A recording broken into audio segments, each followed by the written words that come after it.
आप पवन सिंह के जितवा देनी सब ये लोग बाकी है बा। पवन सिंह भी जीती हैं, सही हार जीत लागो रहेला। कहते रहे गोलू पवन के जितवा देनी सकारा काट से अब यही लोग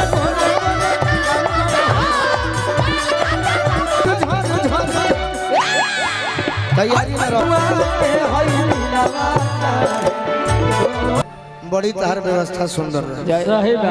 हमें को गीत हिंदी में रहे, कोई रोक सके कौन हमारा न तनी, कोई रोक सके तो रोक ले, साजन के पार चली रे। हाँ हाँ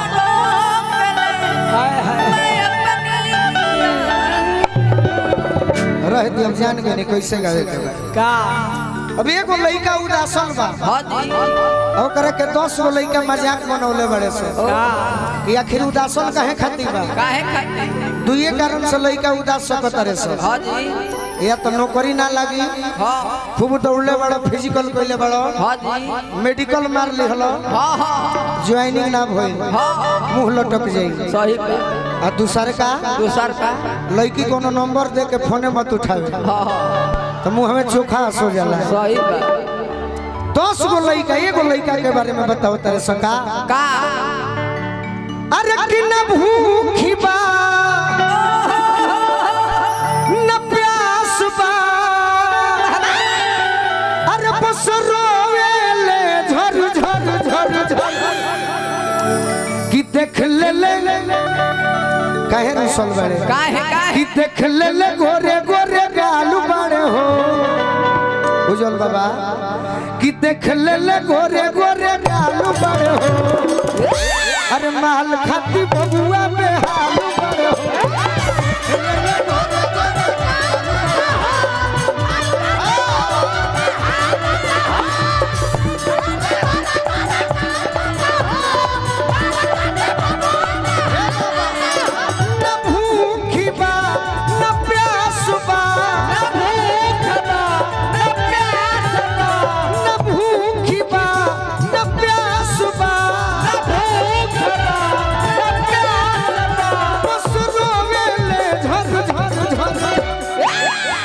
तैयारी में रहो।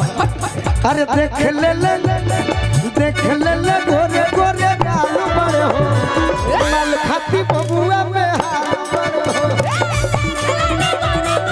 जी अरे देख ले गोरे गोरे गालू बड़े हो, माल खाती बबुआ में हालू बड़े हो।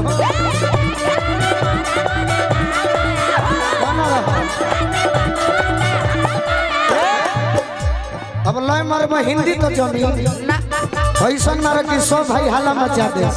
अरे जिंदगी में जो हो भोरे लुए जा, जिंदगी में जो हो भोरे लुए जा, तो अपना जनुआ के होई लवाना भोरे लुए जा, तो अपना जनु रहता होई लवाना है तो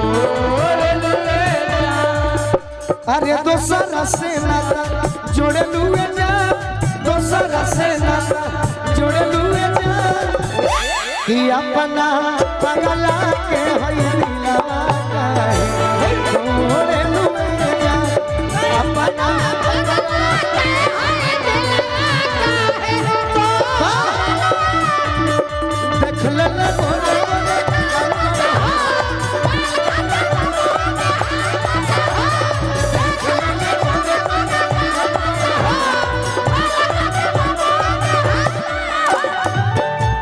लड़का को हक है सका भैया, गीत पर मजा आवता कि ना।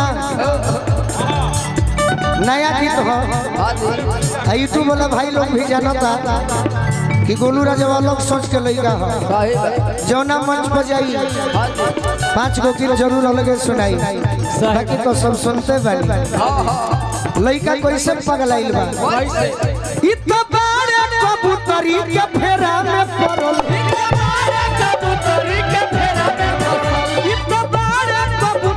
के फेरा में पड़ल, दिल एक बार लड़की के हंसी मजरल, अरे दिल एक बार लड़की के हंसी मजरल। कब से हमारे बड़का भैया मनीष भैया आगे नहीं, हमारे भीम भैया जिला परिषद साहब अब की वे लाख भीड़ के मनीष भैया से तो हम जुड़ल बनी बड़ी दिन से। साईपुर गांव में हमारे प्रोग्राम हो रहे सिसोन भी, अब भीम भैया से जुड़िए गए। अब की वे हमने क्या तला बड़ाई करो तनी जा, तब के लाख भीड़ के 2025 में सुधीर भैया के विधायक के बना दी हो। आप पवन सिंह के जितवा देनी सब ये लोग बाकी है बा ना ना ना हार जीत अलग चीज है। ठीक कहते रहे गोलू पवन के जितवा देनी सकारा काट से अब यही लोग को नंबर बा। पवन सिंह भी जीती हैं, हार जीत लागो रहेला। पहला बार मतना वोट आ गई कम बात भाई नहीं खो देखो 2 नंबर पर है सामने के 2 नंबर पर अभी बतिया काहे कहता। अरे आगे के सोचो हां हिम्मत नहीं हारे हैं बाबू, संघर्ष जारी है। कब से हम पगलाइल बानी कब से? अरे सुंघिल ले चूड़ा के बाल बड़ हो, बहुत सुंदर। अरे सुंघिल ले चूड़ा के बाल बड़ हो, खाती बबुआ में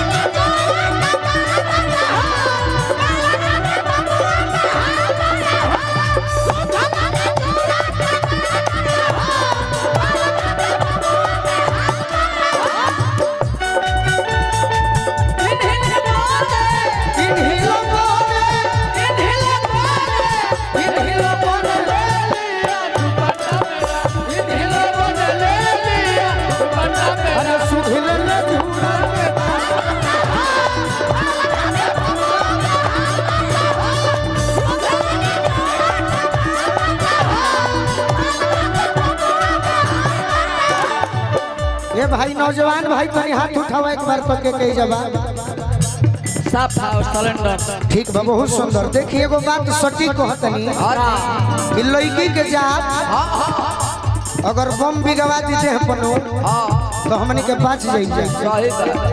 47 चलवा दी कुछ हो ना होई, बाकी कनखी से मार दी तो बच्चे के सवाल नहीं। कनखी से मारल भाई अब ना मारी,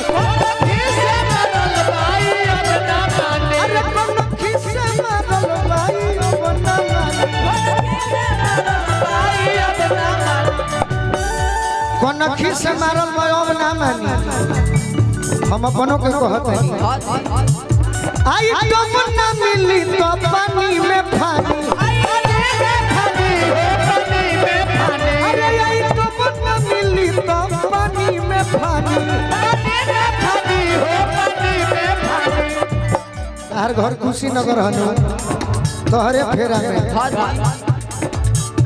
अरे घूमत यूपी बंगाल बड़ हो, अरे घूमत यूपी बंगाल बड़ हो, खाती बबुआ बेहाल बड़ हो।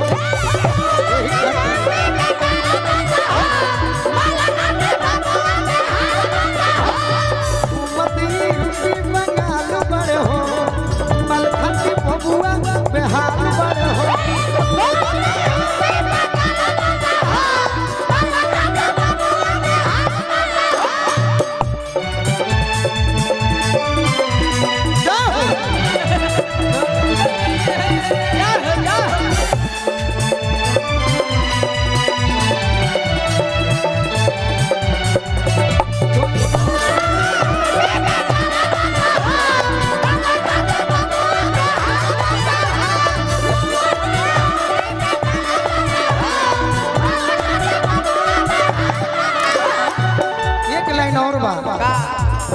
ये गीत के लेखनिहार हमार गुरु सुशील भैया शिकारी बाबा लिखले बड़े गीत जे पूज राजा महाराज जी के गीत देतनी, गौरांगी महाराज जी के देतनी, वो शख्स के गीत आइल बा।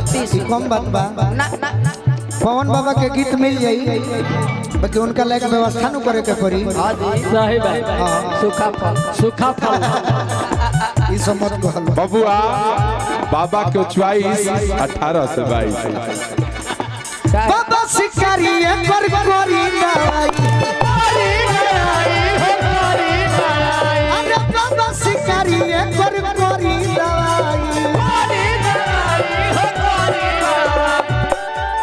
बाबा शिकारी एक और करी दवाई दवाई अरे गोलुआ से गोरखी के रोजे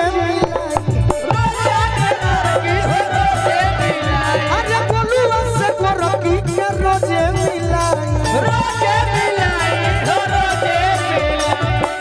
जहिया ना मिलबू तो जाने लू का होला पूछो का होला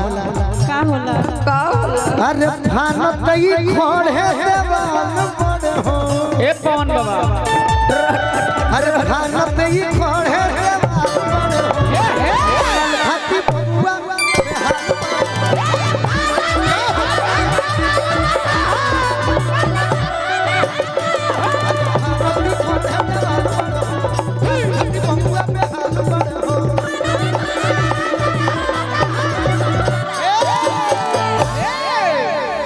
देख ले गोरे गोरे अरे गाल बाड़ हो